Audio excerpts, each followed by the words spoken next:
All right, folks. He's back in the house. We're doing a first time watch again. That's right. We're going to pull up the old StreamYard for this and try to makeshift our way through a conversation about Patton. That's right. The Oscar award winning film from 1970. Gourd had not seen this one, so it's a first time watch for him. And I will be honest, Gourd, I have not seen this in so long. I had forgotten pretty much most significant things. I remember I had more like vivid images in my head of what the film was, but as far as context and stuff, nope, didn't have much. So, brother, Yeah. thanks for doing this and hanging out with me, my friend. Thank you. Yeah, this was a heck of a film to watch for the first time because there's a lot. I mean, it's a biopic, so a biopic pretty much in every sense of the word. So I can understand if one saw this a while back and didn't retain a ton of it. It is very much focused on an individual, but I tell you what, to watch this today, knowing it's over 50 years old, some of this movie, like just on the level of special effects, has aged unbelievably well. I Mm-hmm. was really blown away by that. But yeah, I was really interested watching this one. This is a fascinating film, and Yeah, I am. George C. Scott's incredible. Yeah, he is. He's really, really good, and the film is very well made. I was kind of surprised by how well they had incorporated like the practical effects of using like real military equipment and faux explosions. And I mean, Hmm. it's they're going for a very PG approach, right? They dumb down even the language that he uses. They do a lot of things to make this very digestible for a wide audience. Yeah, But as far as biopics go, this was very, very solid. So yeah. The um, funny thing is, some of the imagery they show as far as the aftermath probably would have netted an R rating today because there mhm, are a couple of shots where there's some gore, mhm, which I was like, okay, wow, that's pretty intense. I mean, PG was just a different rating back then. right. The phrase parental guidance actually meant something back then. Yep. It might get a PG-13 if you did it Oh, today, but yeah, I think they would be PG-13 today, and I think that the problem is if they made it today, they'd just make an R version of this film. They wouldn't even bother trying to make a PG-13 version of the yeah, film. yeah. But yeah, I was familiar with Franklin Schaffner's work, obviously with Planet of the Apes. I know he worked on Hmm. Papillon, which I have never seen, so maybe Papillon needs to I be on haven't the seen list that at some either. point. Yeah, so maybe that needs to make the list at some point because that's a very well-respected film from 1973 and has an all-star cast as well with Steve McQueen, Dustin Hoffman. So probably should earmark that as to-do list. I know it's just one of those things I just haven't gotten to, but I think that similar to Planet of the Apes, I came away feeling like he knows how to craft the story in sort of an epic feel, and I think that that's what he was trying to go for here with Patton. Yeah, yeah, definitely. And one of the things I really appreciated about this, with it being a biopic about a pretty controversial figure, is it's so unlike the kind of movies we get today. This movie does not tell you what to think of him. Uh, he's a complex individual, which all real human beings are, and there are things that happen in the movie, and the movie's kind of just trying to be objective, and its approach. Granted, I don't know exactly how much is truth, how much is fiction. I did a little bit of reading on Patton while after I was done watching it a little bit before, so they clearly got quite a bit right. But the movie is not trying to tell you should feel this way about Mm-hmm. him or that way about him. It's saying, okay, this is him, and this is the movie, and you're allowed to think whatever you want. I think that the thing about filmmaking then that we have lost is they didn't have a problem letting the audience know they could root for the person even with all of their flaws. And the film doesn't Yeah. shy away from showing a very flawed individual with a lot of crass language and doesn't care Hmm. about certain ceremonial elements and doesn't care about time and place and audience, and he just is what he is. And I don't want to make this a political thing, but obviously Trump is a very similar personality that you could have a similar film made with a very objective sort of approach of like he just says these things and this is kind of how it went down. And I think I guess the presentation of Patton is that's probably the best thing about the film is it's pretty raw from that perspective, if you will. Yeah, I agree. Yeah, it's not. it's giving you a very warts and all approach, but at the same time, it's like you're allowed to think what you will about it. It's like if you think he's right for doing this or wrong for doing that, it's like you're allowed to. The movie's just showing you this is what he said and did. Think what you want. It's like, yeah, okay. But Yeah, I found it very fascinating. the most famous scene, of course, is this opening scene where he stands in front of a giant flag and he has all of his dress and now we were, I guess they manipulated the situation because George C. Scott. So please don't put this in the beginning of the movie. He knew what it was. Like he was very self-aware of the fact that this was going to be the speech, this was going to be the iconic element of the film, and all of that. He didn't want it on the front end of the film because he thought it was going to overshadow the rest. It also is that where some of the creative liberties were taken, because obviously the speech is sort of an amalgam of Pattonisms rather than like an actual transcript of something that he said. And he wasn't one to wear all of his ceremonial dress.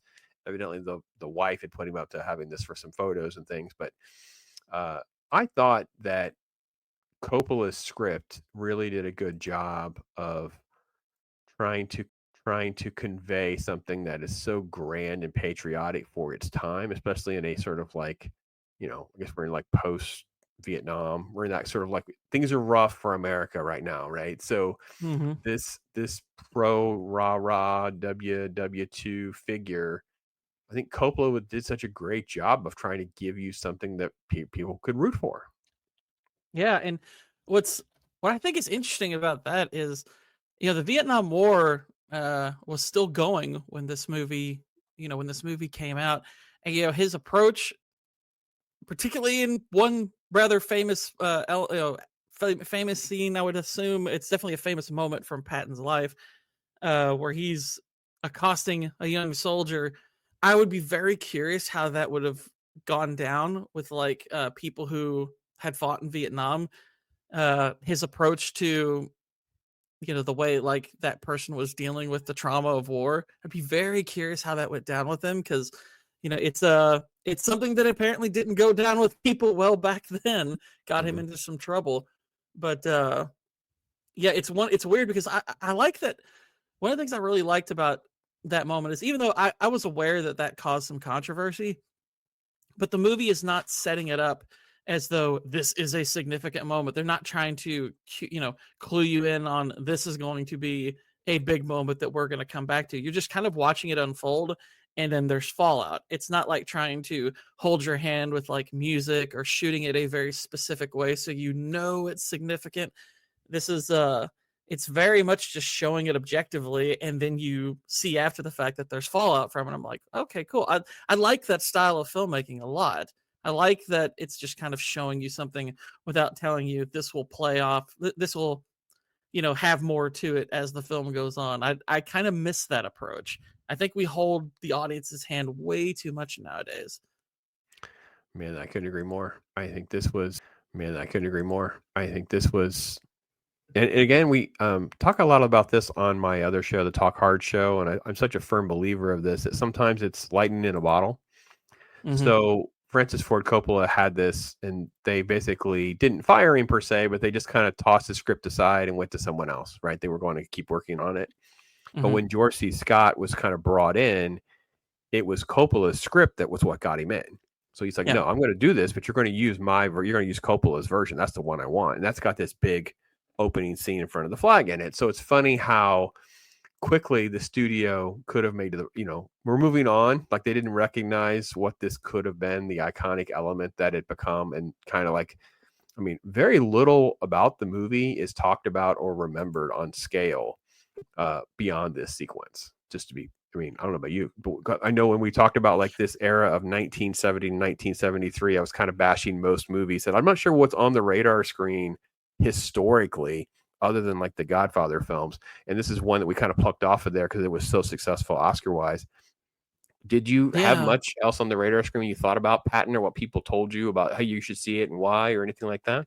Honestly, there was, when it came to hearing about Patton, it was one of two things every single time. Either it's that scene or it's George C. Scott's performance, and that's it. Which, watching the battles, and that's kind of why the battle sequences hit so hard for me. I was like, for a movie this old, the fact that nobody talks about how just outstanding these battle sequences are for Mhm. its, I mean, not just for its time, this would hold up well today, I think. I think this does it better than a lot of movies I see nowadays. I mean, it's not as bloody or gory as some of the war stuff we watch anymore, but, like I was talking Hacksaw Ridge a few weeks ago over on Jacob Ironside's channel, and granted, I mean, that has a pretty outstanding war sequence. But one of the things I bemoaned from it was there's too much CGI used for a lot of the blood effects and whatnot, and they're distracting at times because it's like they've aged very poorly very quickly. Whereas in this movie, with all of the explosions and all the vehicles getting blown apart and stuff like that, it's like, gosh, this is aged better even than that. I mean, and I really like Hacksaw Ridge a lot. I think that's a really good movie. But I think just those sequences in this, I think, have aged significantly better, uh, as well as the rest of the movie. I think it's also interesting to me. This is a very dialogue-driven film, and yeah, it kind of pained me afterwards knowing that I was like, wow, this movie's not getting anywhere near the credit I think it deserves. I'd always kind of thought that this was simply sort of the best movie that came out in that 1 to 2 to 3 year span. But if you look at like fan ratings for it, they're like, yeah, it's like, I think on IMDb, it's like a 7.9 out of 10, which is really good. It's not spectacular. It's just like, yeah, it's really good. Like, I almost was starting to get the impression that it was a very good film that just won Best Picture because there was nothing else. But I'm like, no, this would be a worthy winner in a lot of years. It's a dang good movie. All right, so I'm not going to disagree with you per se. I will say I can kind of feel, because it is a pretty dry dialogue-driven film, and for the war genre, it gets overshadowed because so many of them have included action that feels bigger and grander than this film, because they were like really playing strong within what they could do. And I think there are certain shots like over when they're going over bridges, and there's a couple of things where they're literally just blowing up the Jeep or the tank, and it careens off the side. And some of those shots are really fantastic, as you say. But the film relies almost exclusively on dialogue and Patton, Scott's performance as Patton. And I think that if you have like that open battle sequence where there's like the tank on tank scene there in Northern Africa, it feels kind of staged and small because that's what they could do. I think that it loses context of that because there's been so many movies and so many war movies that have been very successful. And I think so I think that it's unfairly penalized because people don't take time and place and context, right? 1970. It's unfairly penalized because people don't take time and place and context, right? 1970. I think it depends on what it's up against. If it would win Oscars and have the accolades that it did, Sure, exactly. I think that it does fall through the cracks on the war scale as for the reasons I mentioned. And I think beyond the speech and his performance and that, the other elements of the film also don't get any accolade, which I think really was kind of a disservice. I think that at the time, the soundtrack and some of the editing and the score and those things were really, really good. I mean, the art direction Absolutely is fantastic. I think just the cinematography, there are shots that are just like really done well with how to craft a movie that we've lost. Like that's probably the biggest takeaway for me. In addition to not making movies as far as story goes and narrative driven, we just don't shoot movies like this anymore. We don't shoot movies where he's pulling up. There's a shot where he's pulling up in the Jeep and they carry a body across the screen, and you're like,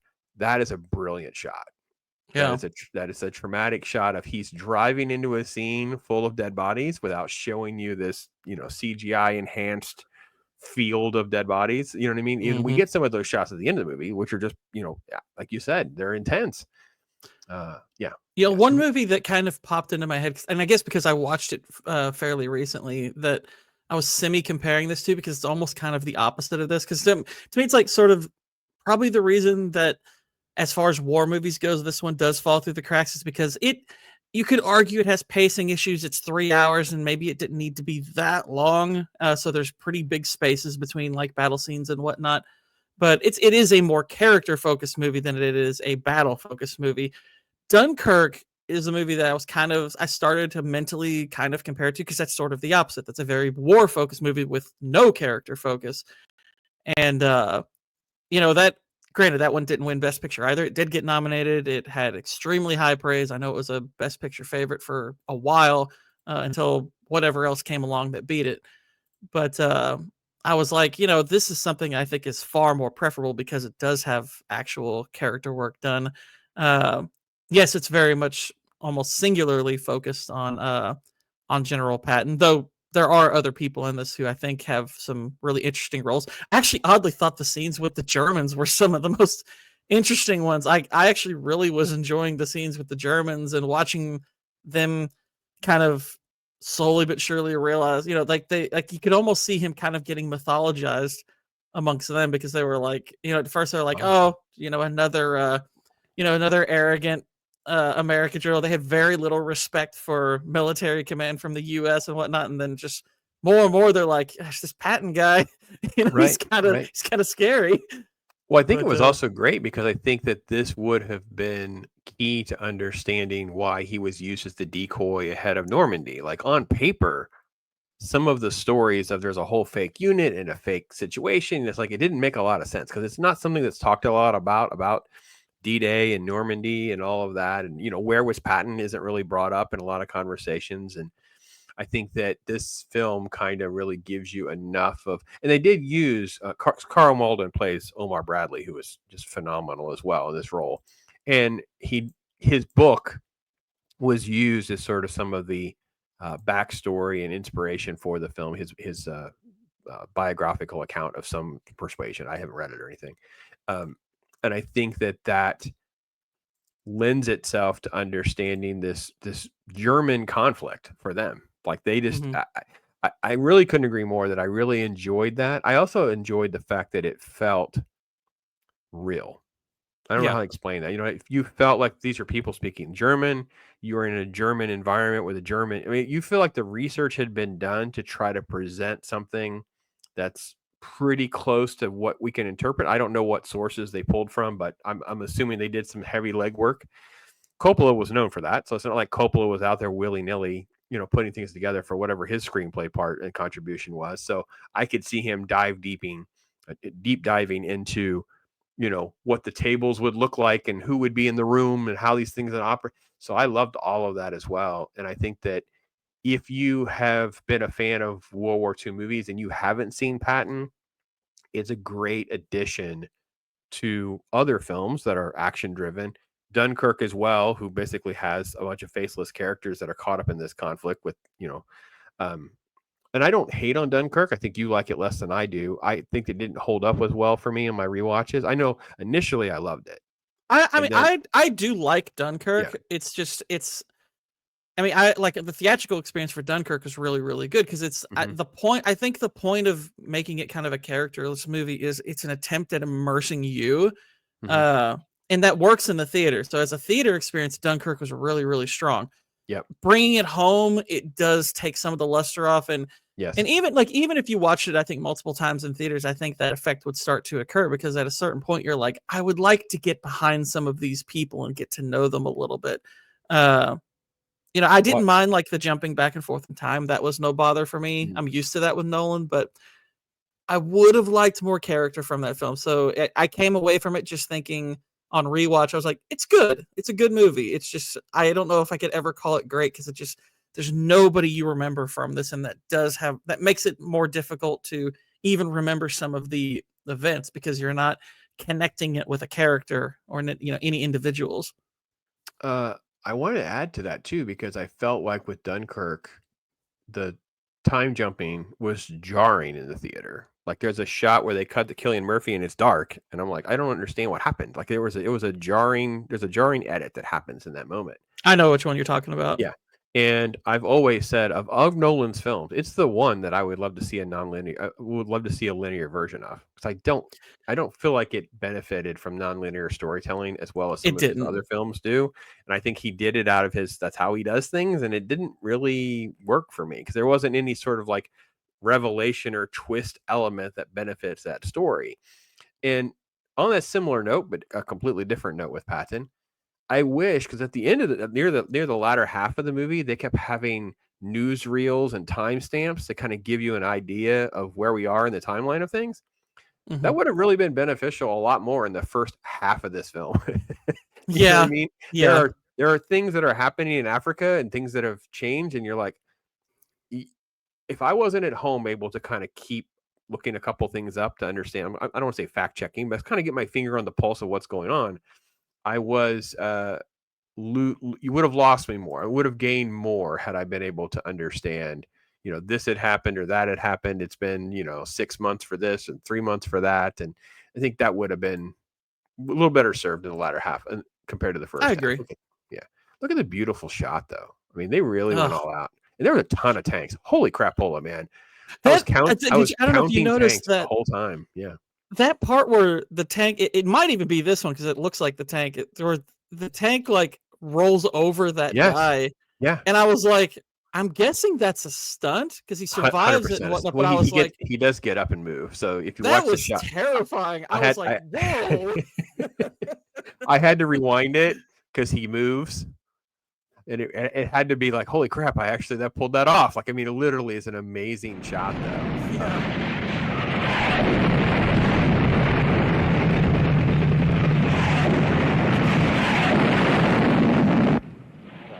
I was like, that is wild. That guy, I was like, that guy just it bumped. I mean, because it's Yeah, presented like an accident as far as like this is a soldier who's in front of his own tank and he gets rolled. And I yeah, was like, oh my gosh.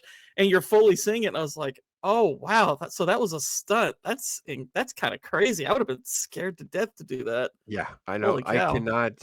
And I will just say, folks, if you've not seen this scene, this is pretty early in the film. In northern Africa, he's ambushing the Germans that are moving towards the city. And I will admit there are times where they cut to him because he's pretty removed from actual conflict watching. And I'm counting tanks. There are a ton of tanks. This is not CGI. This is not digitally enhanced. Hmm. Wow. I was like, Yeah. this is incredible. This is a lot of moving parts and a lot of great elements that this director in history does not get credit for. Sure, he won the Oscar. You know what I mean? That's Hmm. fine. That's great. But in the grand scheme of pulling off a big scale scene like this, to have this many moving parts, this many actors, stunt performances, explosions, this is really, really incredible. Yeah. And it's, brought up earlier that, it's kind of one of those best picture winners that's sort of gotten that kind of gets overlooked as maybe just a product of its time and what it was up against. And granted, I agree with you that it would very much depend on what it would be up against in order to win. It would it's probably like as far as worthy winners, sort of a middle of the pack best picture winner, maybe a little higher than that. And yes, I do agree that the battle sequences, in many aspects, feel somewhat staged. But it's kind of easy to forget that once you get that mentally out of your mind that it's like, okay, once you get past the staged element, all the rest of it holds up incredibly well. It looks amazing to watch this stuff. I'm like, gosh, these sequences are really intense. I mean, just watching the explosions and the gunfire, nothing about this feels aged or corny looking. And you're seeing these vehicles here and there explode. And, the stunt workers are all doing a good job. A lot of them are getting, blown this way and that, having to do these wild leaps and all that. And I was like, yeah, this is all really good stuff. And I think they spaced those out pretty well. Uh, but like I said, if you maybe trim some of the scenes in between here and there, the pacing would probably be a lot better. But I think they have just the right number of battle sequences, and I like the fact that as you get to know Patton more, you start to feel his influence more on these situations because he's the one who's feels born for this stuff and is the tactician who's telling everyone, be aggressive. I don't like for the same. I don't like to fight for the same ground twice. He's very Mm-hmm. much that we're moving forward. We're moving forward, and it's really I'm really cool. trying to see if the shot was included in this edit, and I don't think so. But look at the scale of this, folks. Yeah, This is beautiful. Yeah, Beautiful. it's amazing. Like, yeah, the whatever, I don't know what they shot this on, but yeah, it's picture quality is just immaculate. It's a lot of movies that come from the old day when you see them in high definition. There's some graininess that they'll just never get past, or just sometimes like if it's a Warner Brothers movie, they're just not going to work that hard to transfer it over. But Here's our, the here's our the shot 4K going. transfer of this is great, or HD, whiwhichever one. There you go. I own it on Yes, Vudu, so I don't know if there I you have an go. HD or a Look at that. 4K, but Right over the dude. oh my gosh. Look at that. Now he's moving, obviously. I had to rewind it to make sure, but I was like, wow, that is so epic. And I love the edit. Yeah. I love the edit underneath the tank. Hmm. Look at the edit underneath the tank. There's a quick shot. It's like that's Yeah, it's just when it's first happening, I got nervous because I was like, "Whoa, I was like, "Is this on purpose?" And then when they actually have the shot underneath, I'm like, "Okay, so this is a planned shot." mhm. But I was like, "Gosh, that's unnerving. That is Yeah. really unnerving." Yeah, but just the idea of this many cast members and extras, this many tanks. I didn't do a dive deep. I'm assuming there's got to be intense trivia on uh like hiring real tank drivers and real I mean this is on such a scale. How would you ever be able to pull it off without doing that? It's so incredible. Hmm. Yeah. Yeah. Yeah, look at the way how beautiful it looks with the color contrasts, and then once the war breaks out, it's just really a spectacular sequence indeed. Hmm. Uh, I mean, it's like this. It's interesting because you watch movies from this era, and there's just something about the way colors are shot that definitely puts it in a certain era of filmmaking. It's just it's very different to look at. And yet, as far as like older films go, I guess this one, it looks so good. Like I kind of missed when we used to shoot war movies that happen in broad daylight. You almost feel like they artificially make things look gloomier because, well, it's war and we have to make war look as dour as possible. But I'm like, a lot of these scenes, a lot of these battles would have happened just in broad daylight. Like the only one I can think of modern that did that was the Thin Red Line. There's that scene where they're coming up and they're showing just how beautiful this field is, and all of a sudden just a fight breaks out. And I'm like, that's the only one I can think of in the modern day that does just broad daylight fighting like mm, that, where nothing about the environment itself looks dour. It's just war starts happening. The weather and the time of day really doesn't care one way or the other. It's just that's when it happens. yeah, there are so many sort of elements that I think they also do it on purpose so they can hide some of the details, right? Hmm. They're gonna CGI enhance things, and we've been able to pull the curtain back on so many things. Not so much some of the war movies, but we know there's CGI and an explosion and debris, and they didn't do the makeup right, and they just so many things. And you were talking about Hacksaw Ridge, of course, which is a good example, though, which I have not brought myself to rewatch because I've heard all those things, and I actually really enjoyed the movie, I mean, and it's definitely I it don't is know that very I worth want it. watching. I don't even know how I feel about I want to say ruining the experience, but I kind of feel like I know it's going to take a step back. Like I I mean, know it's going to take a step back. I would honestly, Hacksaw Ridge on rewatch is about as good the next time. It's just when it's hard not to notice, like some of the shots that were very much done in CG. But it's not like so overtly awful as to like ruin things. It's just like if you know, okay, I'm going to be on a stream later talking about this. We're going to try to comment on everything. You're kind of It's going to tuning your come up. brain to Yeah, think about that kind of stuff. So, yeah, but it is still a great movie to watch and rewatch. yeah. Gotcha. The you were talking about the warts and all, right? Telling a story with everything. Obviously, one of the most famous Patton stories, of course, is the fact that he has this sequence that actually happens in real life where he's visiting those that are injured, and this guy is breaking down crying, and it's getting emotional and more emotional, and then finally Patton just lays into him, and you're like, what is happening? Like I didn't even understand. So it is it's one of those things too. I didn't remember any of this. So shame on me for not remembering kind of what's going on. Just starts smacking at him. Now, if you were to read the story, because I did look the story up a little bit, it sounds like he open-handed on the cheek. You know what I mean? Like it sounds so much worse than having a couple gloves, smacks at him kind of thing. So yeah, I don't. The context of I don't want cowards in my army, blah blah blah, PTSD. This stuff hasn't aged well, if you will. So empathy out the window was not part of Patton's resume. He I was mean, it's not. not even not all. It's I mean, heck, it didn't age well back then either. Yeah. I mean, people were pretty ticked at him then. Yeah, yeah. It was done well to include that and be able to give us some context and perspective on that legacy. I think, which is I think crucial to be able to evaluate Patton both positive and negatively for sure. Mhm. Let me click over to again, kind of go full circle back to something we talked about briefly, but giving him some more due is the other cast members, especially Carl Malden. Um, I think the other cast members are just remarkable for what they get to work with, right? So there are people around him that are part of his inner circle. They follow him everywhere he goes, or kind of his staff. And they lose one like early in the film. They lose Jensen. Mhm. So it I think it just really plays well to have actors willing to just take the piece they get. This is Patton's movie, right? Yeah. It's Yeah. not got a vague World War II name or anything like that. But I think so many times you do these movies and everyone else feels like they have to have their time to shine and whatever. And in fact, they all shine, but they don't feel like they're I don't know what trying to steal spotlight away. If that's the best way to explain it, I guess. Yeah. Yeah. It's I mean, like you said, it's very much this is Patton's movie.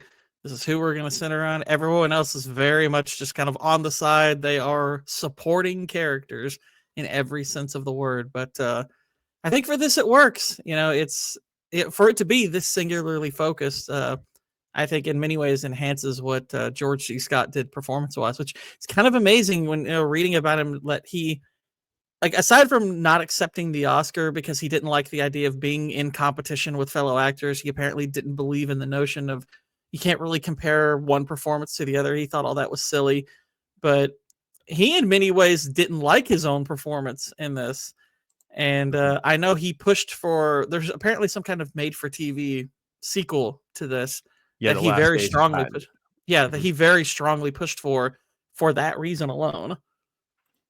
Yeah, he was just such an odd individual as well of how he thought and evaluated the art and the craft of doing all of this. And Mhm.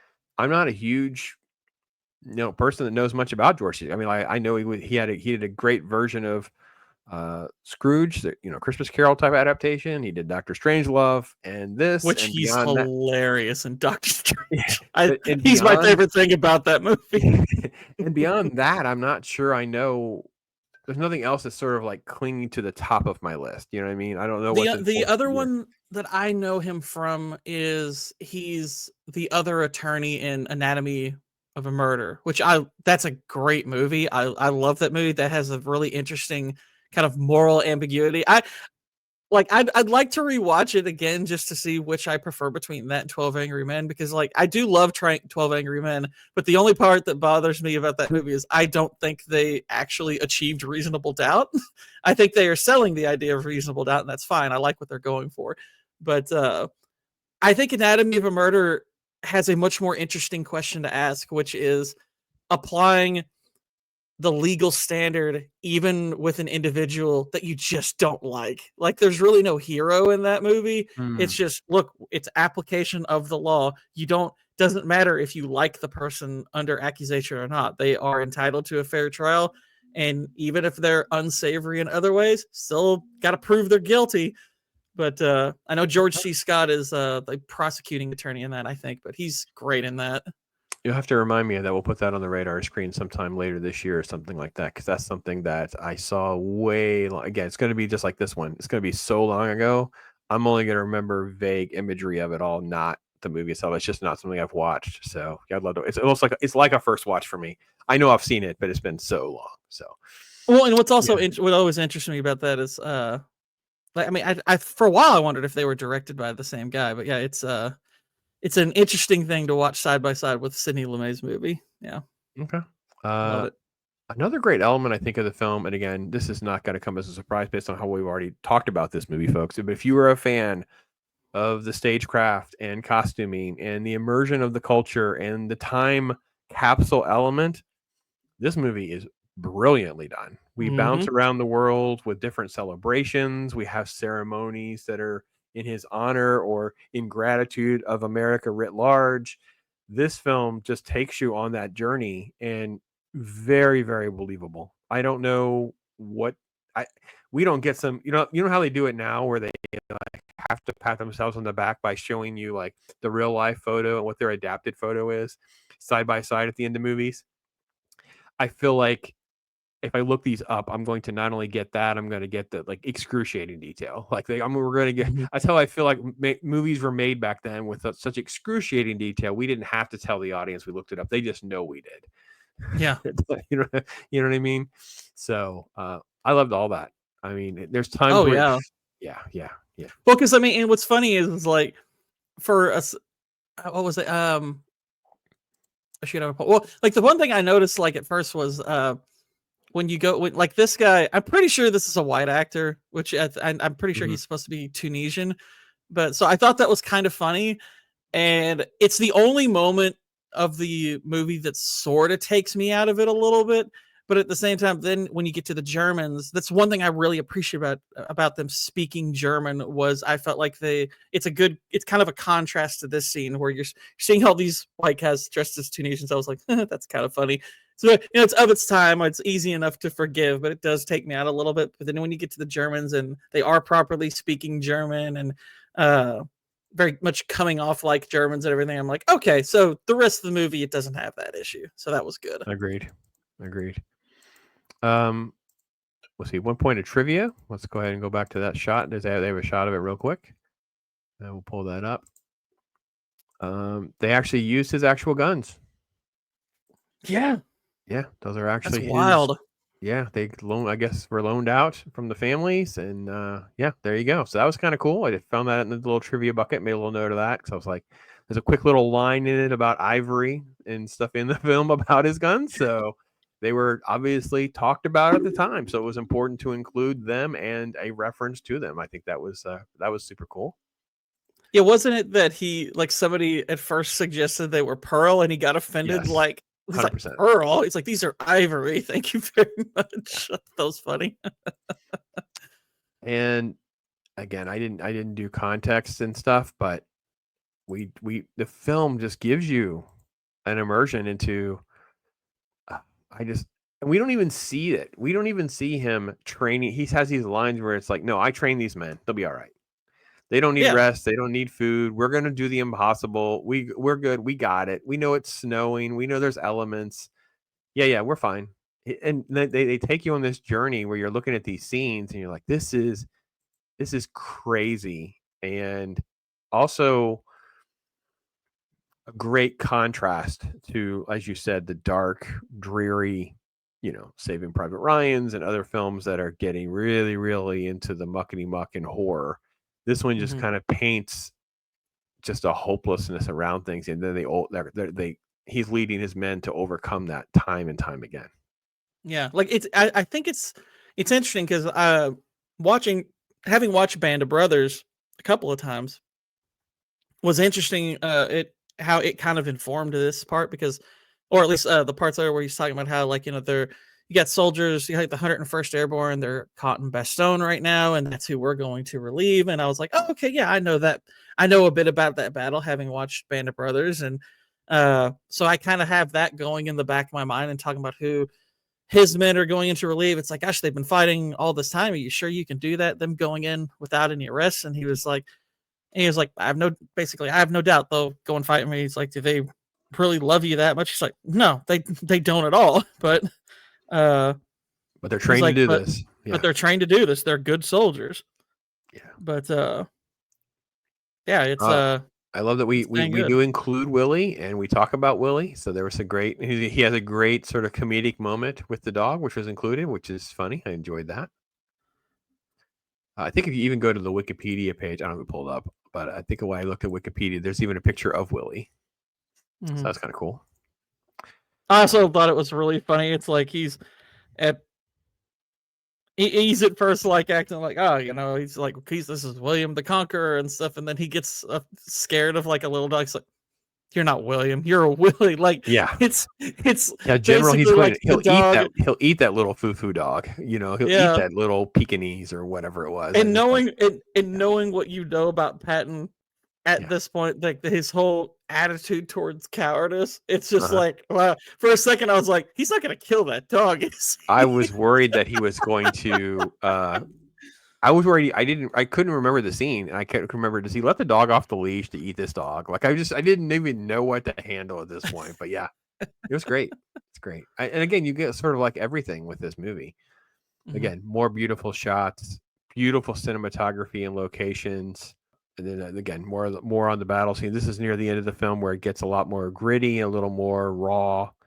Yeah. And yeah, probably would have warranted the PG-13 near the end of the film when we start to get into. But I like that progression as well, because you feel like it's going to set up the end of the war, right? Things have transpired so long, and now he's getting what he wants. He wants to be in harm's way. He wants to be in the battlefield. He wants to lead the charge, and it is rough out there. It is rough. Yeah, that's kind of what's one of the things I think the movie does remarkably well is, present him as this figure who, in many people's estimation, including his own, is a man out of time who, belonged in a different era of people who desired the glory of battle and the glory of command. And, he's wanted all his life to do this. And his mouth is what gets him in trouble so often, or is occasionally his actions too, but mostly it's just the things he says gets him into trouble all the time, and he's constantly being held back over and over again. He's just looking for this opportunity to show what he's made of as a general, and he doesn't want to lead from afar. He wants to be there. He wants to command, and he's like, nope, we're pushing forward. But yeah, it's fascinating in that regard how much strong character work they do. Like the thing I'd be most keen on the rewatch is to see like how well like the setup and payoff of the dialogue is. That would be probably the thing I'd be most curious about, if it's just dialogue to let you know his character, or if there's actual like setup and payoff to it. But as far as at least in the informative sense, I really do like I like the dialogue and the screenplay a lot. I think Coppola did a really, really good job.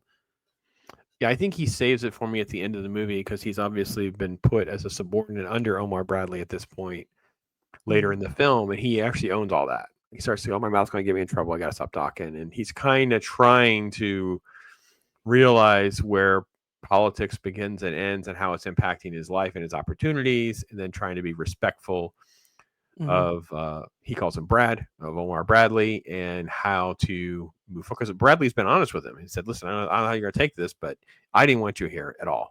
Ike made me take you. I didn't want this situation. No, Ike put you here. Like, don't look at me. I didn't do this. So I liked all of that very, very much. And I think it aged very, very well, for sure. Yeah. Let's see here. We'll get through a couple. There's a shot of the Germans and some of the great, again, look at the camera angle. We're going to change the horizon. We're going to change the perspectives. Yeah, just good filmmaking. Great stuff. Yeah. Again, set design, costuming, just a lot of stuff that's very time capsule. Yeah. I think growing up, I'd see people in these types of jackets and suspenders, and now it feels almost refreshing to see something like this represented. So, yeah, promotional really does, material. Especially because it's so practical, and it doesn't come off like costumes. It really just looks like, yeah, you're there. It's like it's like we've put you in this location. We want you to be there with us, and so you can watch all these things happen with all of these men. It's like it's really, really good stuff. There's pageantry to a lot of these older movies that movies seem to lack nowadays, like where it's funny because we go, it's like a lot of people who get mad about like people like me, or who harp on writing so much. They're like, well, what about the visual and everything? And I'm like, go back and watch older movies. A lot of them do visuals way better than what you see anymore. It's like for a lot of people today, visuals mean special effects. And I'm like, what about seeing real stuff? Go back to watch older movies and look at the actual real sets and the real costumes and the way they utilize them, and tell me it's not better there too. Look at this. This is insane. Yeah. This is really capturing an element of pageantry and celebration and parades that I got to be honest, most modern cinema, and even cinema back then, but most modern cinema for sure, they hate all this. They repel at the thought that we behave this way, let alone doing it Yeah. in our own country.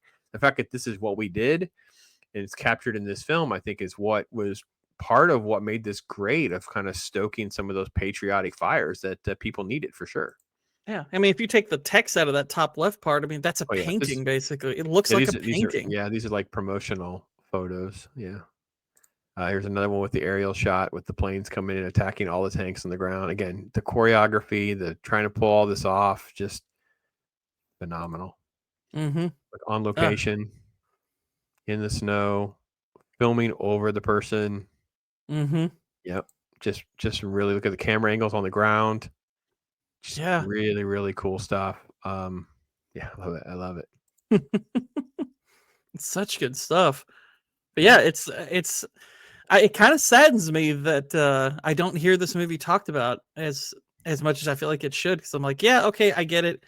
It's long. It's a biopic, and biopics tend to be, even great biopics. I think are easy to forget uh, how good they are and how strong they are. But I'm just like, guys, this one's aged really, really well. It is one that's worth your attention. Yeah, it's been a lot of fun trying to get through that one. I will admit, so I'll get to score. I'll score it first because I've seen it before. So I'm still gonna hold fast at my 4 out of 5. My scoring is not as harsh as Gord's. I have a harsh scoring system. Gord is way worse than me. So on my scale, my world, 4 out of 5 is a great film. Like that's a great film. That's gonna Well, I mean, be that's Oscar. that's actually the baseline for great Right. for me as well. It's Yeah, 4 out of 5. I so always call an 8 out of 10 is the low end of great. That's how I usually describe yeah, that. four out of Uh, 5 is kind of my base. I will say that I probably hold it less than that because of the lack of rewatchability.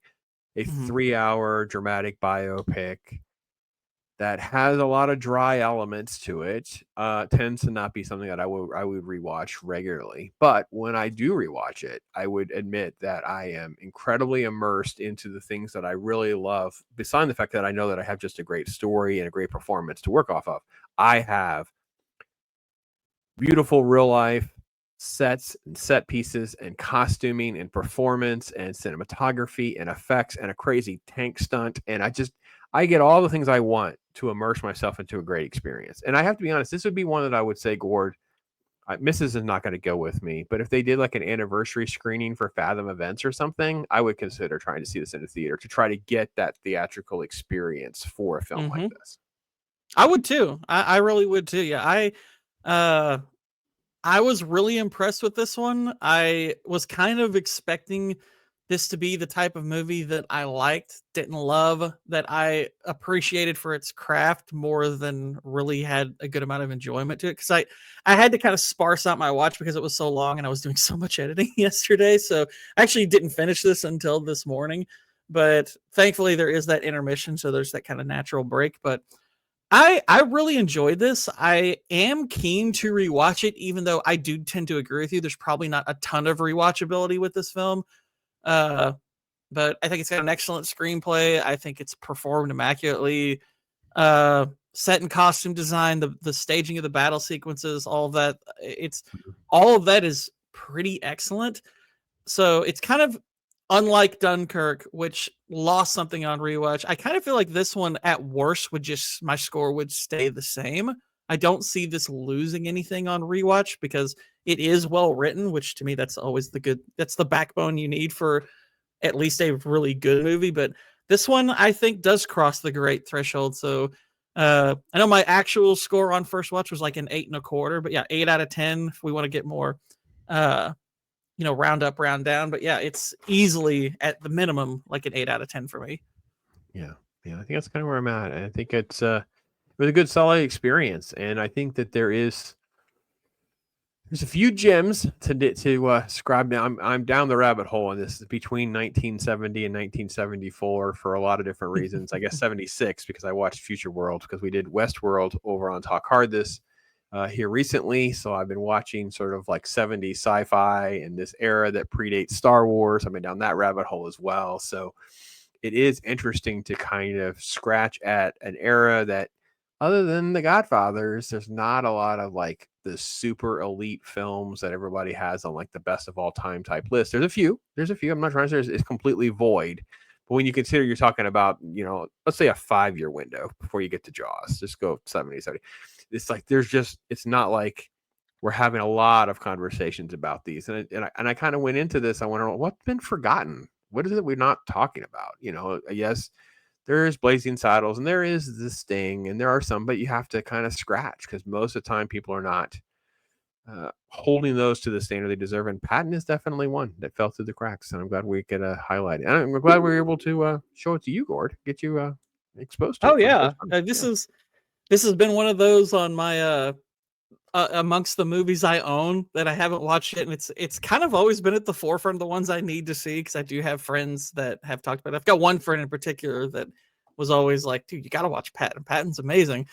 And anytime war movies comes up, there's a little part of my brain that was always like, "Please don't bring up Patton." I was semi-embarrassed to have not seen it, but now I finally have it. There we I can go. join in the conversation.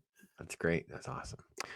Well, Gord, all of your stuff is in the description. People can connect with you and make sure that they're up to date with all the different things that are going on over there. Talk a little bit about what your schedule is like, what people can look forward to checking out your channel.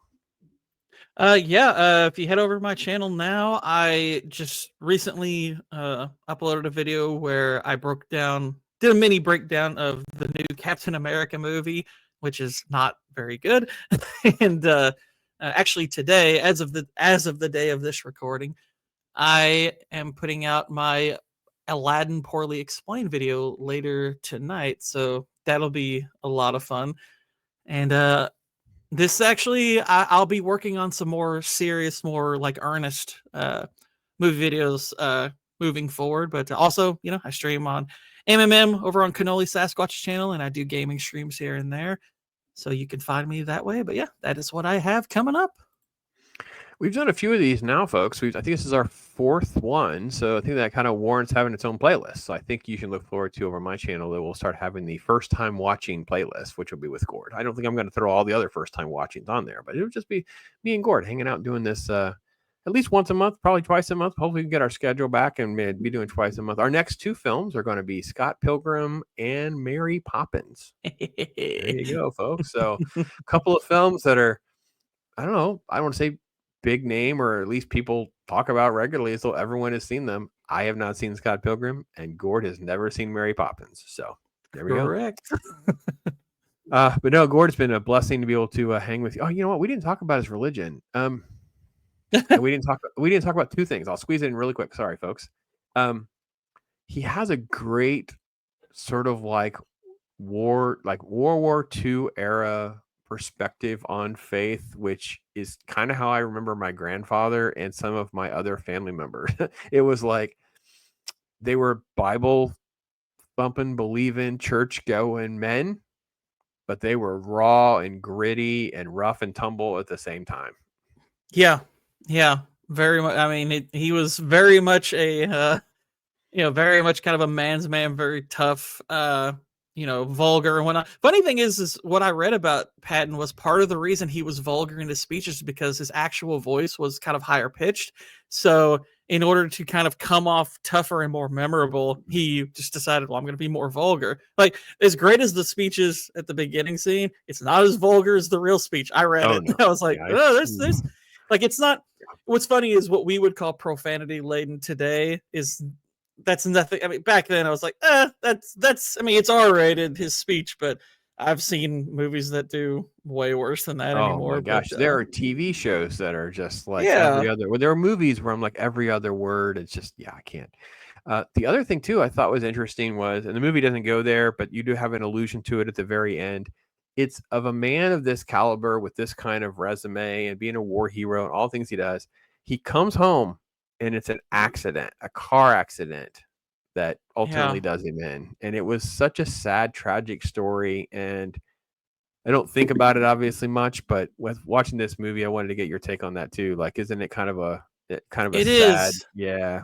Yeah, it's funny because I know there are some people who they have more like conspiracy theories on his passing and everything. I have no idea. I know, like, in reading what happened, it was a car accident. Everyone else was fine, but he was injured enough and old enough to where it did ultimately, do him in. But the movie doesn't show that, though they kind of do a little allusion to that where they show a near accident.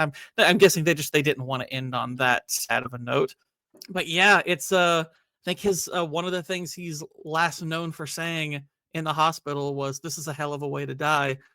And I was like, yeah, that's for somebody of his stature and for all he accomplished and for how we see him. It's not how you expect somebody like him to go out, but Right. life isn't a storybook in that sense. True. Very true. But folks, I'd love to hear your thoughts in the comments. If you've seen this movie or not, make sure you continue to check out Gourd's work over on his channel, and keep your pulse on the finger of what's going on with mine so we can enjoy our time together next time. And we'll be talking about Scott Pilgrim and having a good time hanging out with the Gourd King indeed. So, folks, be blessed, talk hard. Until next time, I am Pops. I can assure you that you will all do your duty. I will be proud to lead you wonderful guys into battle anytime, anywhere.